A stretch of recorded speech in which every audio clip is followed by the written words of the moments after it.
Hey my fuzzies, and welcome back to Miss Kiwi's place.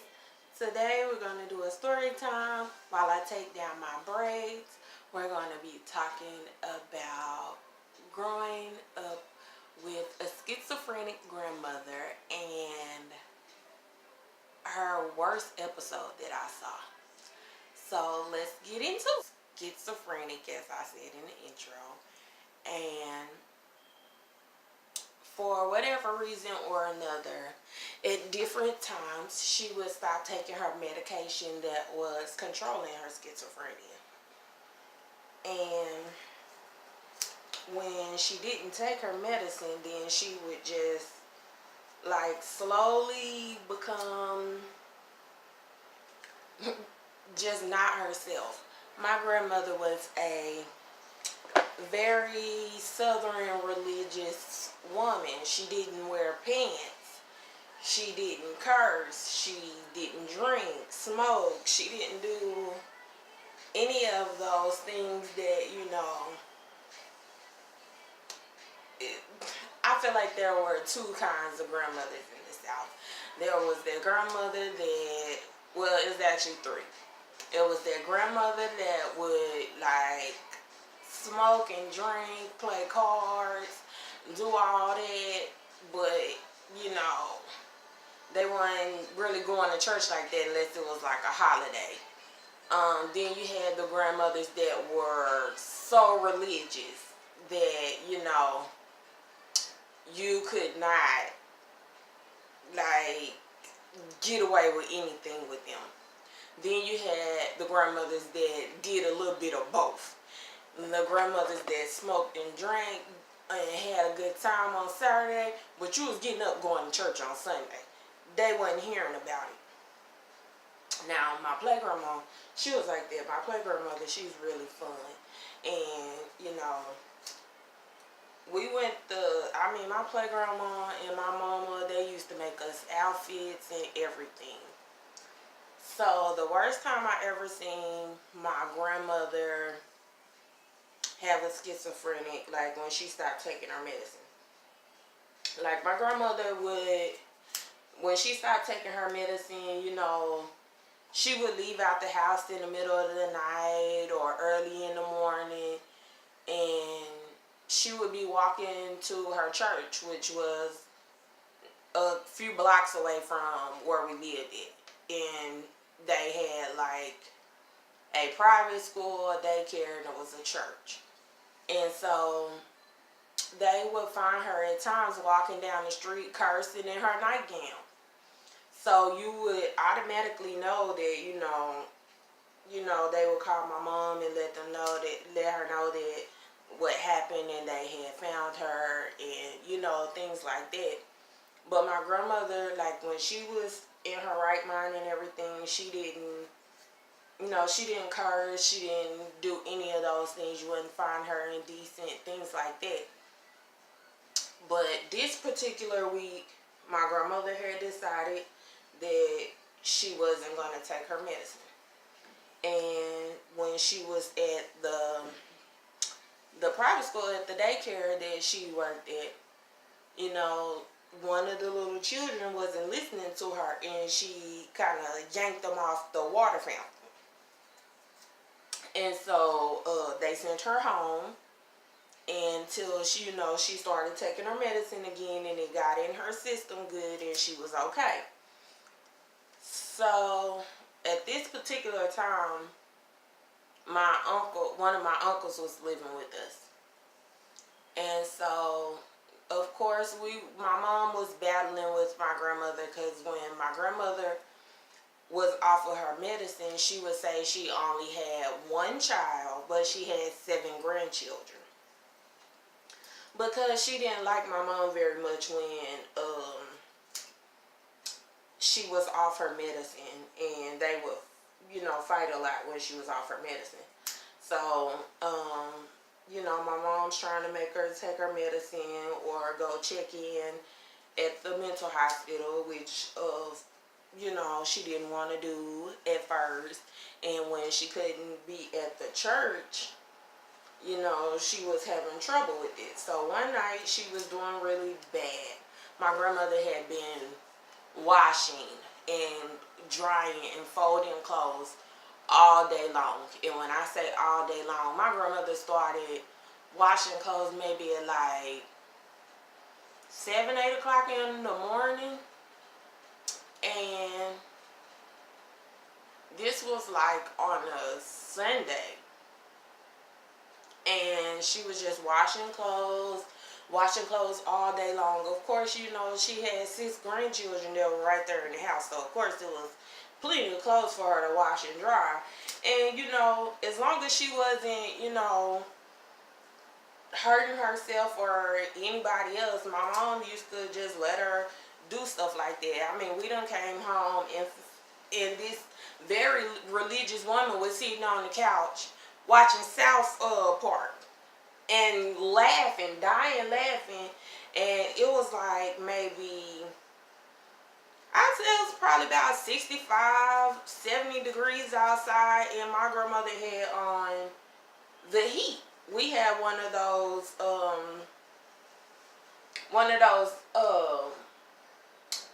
what was it called? A flame retardant or a flame resistant heater.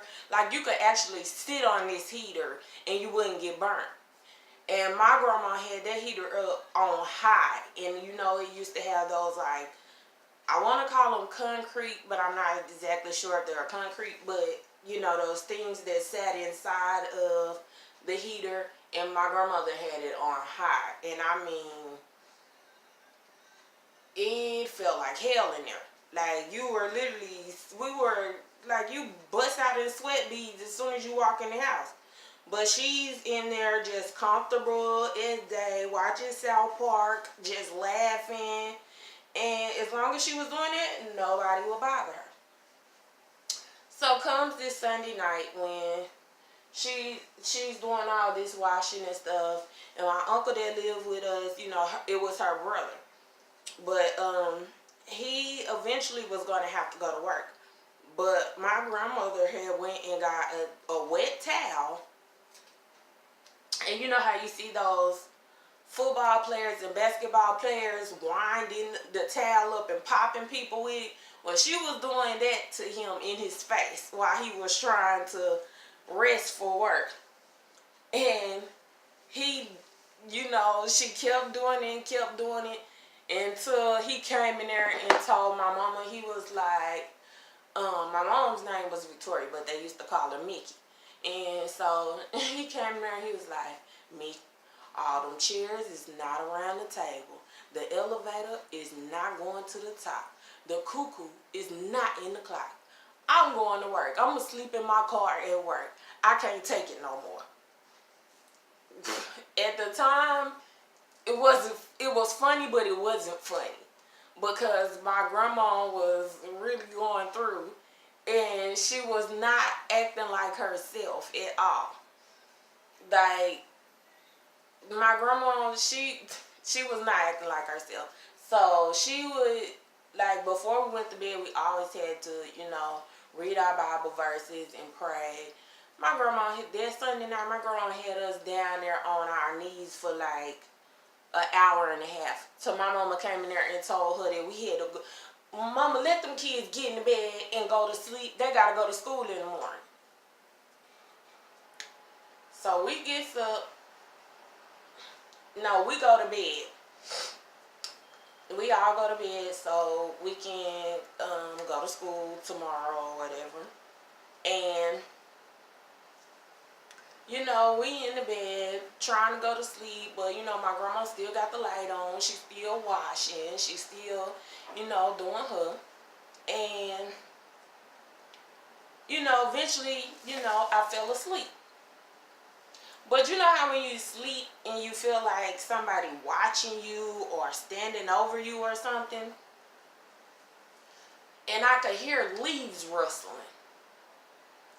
So I look up and I see blue and red lights. Blue and red lights flashing all around the windows. My grandma and I in our room. Like, me and my sister, we slept in the bed with my grandmother. So, I mean, come on. 4-bedroom house is my, it's a 4-bedroom house, 6 grandchildren. My uncle lived with us. My grandma lived there. Like, it was a full house. So, these, so back to what I was saying. I see the blue and red lights flashing everywhere. And I'm thinking the police are after our neighbor, because our neighbor used to sell drugs. And, you know, it wouldn't be the first time that the police have been over there. It wouldn't be the last time, but I had never seen, you know, activity like this. Like, I'm like, what is going on? So I get out of my bed and I go to my mother's room and I wake her up and I said, Mama, I think the police outside looking for Andre. It's blue and red lights all around the house. Like, you could see them outside my mama's window too. And so I'm like, Mama, something going on. And so my mama was trying to look out her window, but she couldn't see because they were shining lights. And so me and my mama went to the door. And of course, I'm like hiding on the side, and I'm trying to look out the window that's on the side of, you know, those windows that's on the side of the doors, when you, the front door, sorry, I ain't even pop my tongue like that. So my mama told me to get back, and she opens the door to a pistol in our face. So my mom opens the front door to a gun in her face. The police have the house surrounded, and they're telling us to get our hands up. And I'm like running behind my mom. I'm so scared because I was only like in, let's see, I went to private school from all the way up to high school, all of my junior high years. So I was only in like the 7th or, yeah, I think I was like in the 6th or the 7th grade when this happened. So they're yelling for us to get our hands up, and everybody needs to come to the front of the house with their hands up. And so we're waking up my brothers and everybody and telling them to come to the front of the house. And the police officer, they're putting us all on the couch and everything. And they were like, is this everybody? And I'm like, Mama, where Granny at? She came strolling out the back with her suitcase. I'm ready to go. I didn't know what to say. I was like, what is going on? Come to find out, my grandmother she was trying to leave the house earlier that day, and she didn't want to go to the hospital, and she didn't want, you know, she couldn't go to the center, so my mom was telling her that she had to stay home. So apparently my grandmother decided to call the police and tell them that she was going to kill everyone in the house if they didn't come right away. She said she had a knife and she was going to start stabbing people. There's children in the house. Like, she told them everything that she needed, she felt like she needed to say to get them there. Because she wanted a ride. She had decided she was ready to go to the hospital. She had finished washing all the clothes and she was ready to go. We sitting on the couch crying, scared, out of our minds. We didn't know what was going on, why she did that or anything. Like, it was so many police there. It was chaos. Our neighbors were all outside. Like, we were sitting there, like, literally, when we went and got ready for school, police was still there. Because they had to write reports and get details. And then they were still trying to get her some help. So this had happened, like, maybe 5 or 6 o'clock in the morning. Because it was becoming light outside. So it was pitch black when they got there. And when I seen the lights. But it was light outside. And they were trying to tell her, like, that's not what the police are for. We're not taxi cabs. You can't, call and make threats like that. And, you can be charged and all of this stuff. So, but, of course, because of my grandmother's mental health, they couldn't, take her to jail. Because she was schizophrenic and she had been off her medicine. I mean, there had been a time before.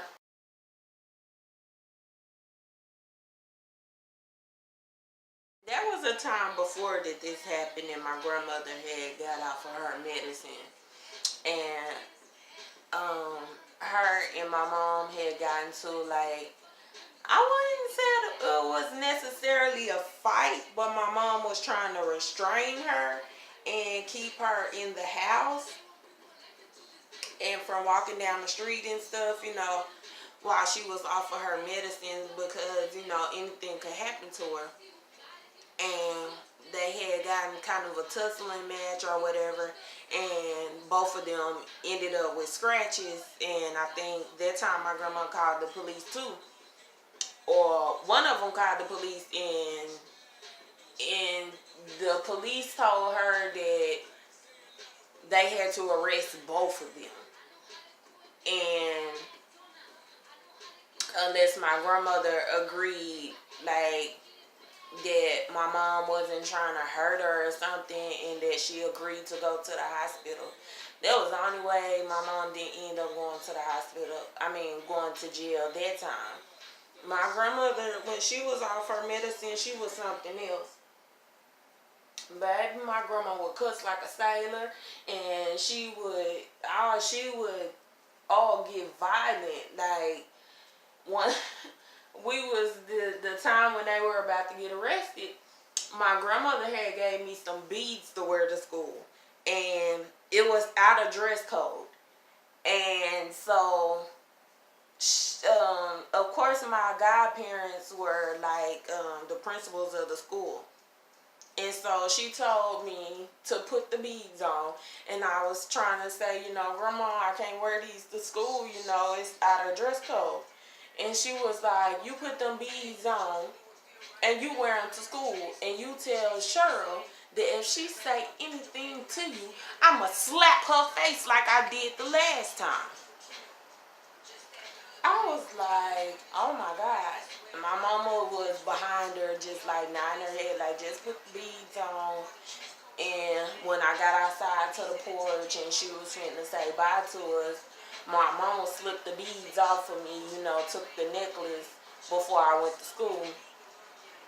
It was just, the police had to see, like, how she was in order for them to not, like, try to press charges against my mom. Because, the city can pick up charges. You ain't necessarily got to charge anybody with anything, or at least where I stayed that they could do that. Like, you could get in a fight with your boyfriend and you'd be like, I don't want to press charges, but the city had changed the law where they could press charges. So, it was just a whole big mess. But that was the one time that my grandmother, that was like the worst time. And I was just astonished when she came out the back with that suitcase, like, I'm ready to go. And they ended up taking her to the hospital. There was nothing else my mom could do. at that point. She needed to be in the mental hospital so that they can get her back on her medicine and back in her right mind. Because at this point, she was not in a good state, and she was, turning violent. So, just for everybody's safety, they couldn't, just leave her at the house like that.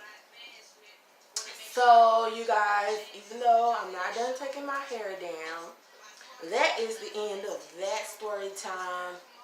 The time my grandmother called the police and threatened to kill everyone in the house and had the house surrounded by police.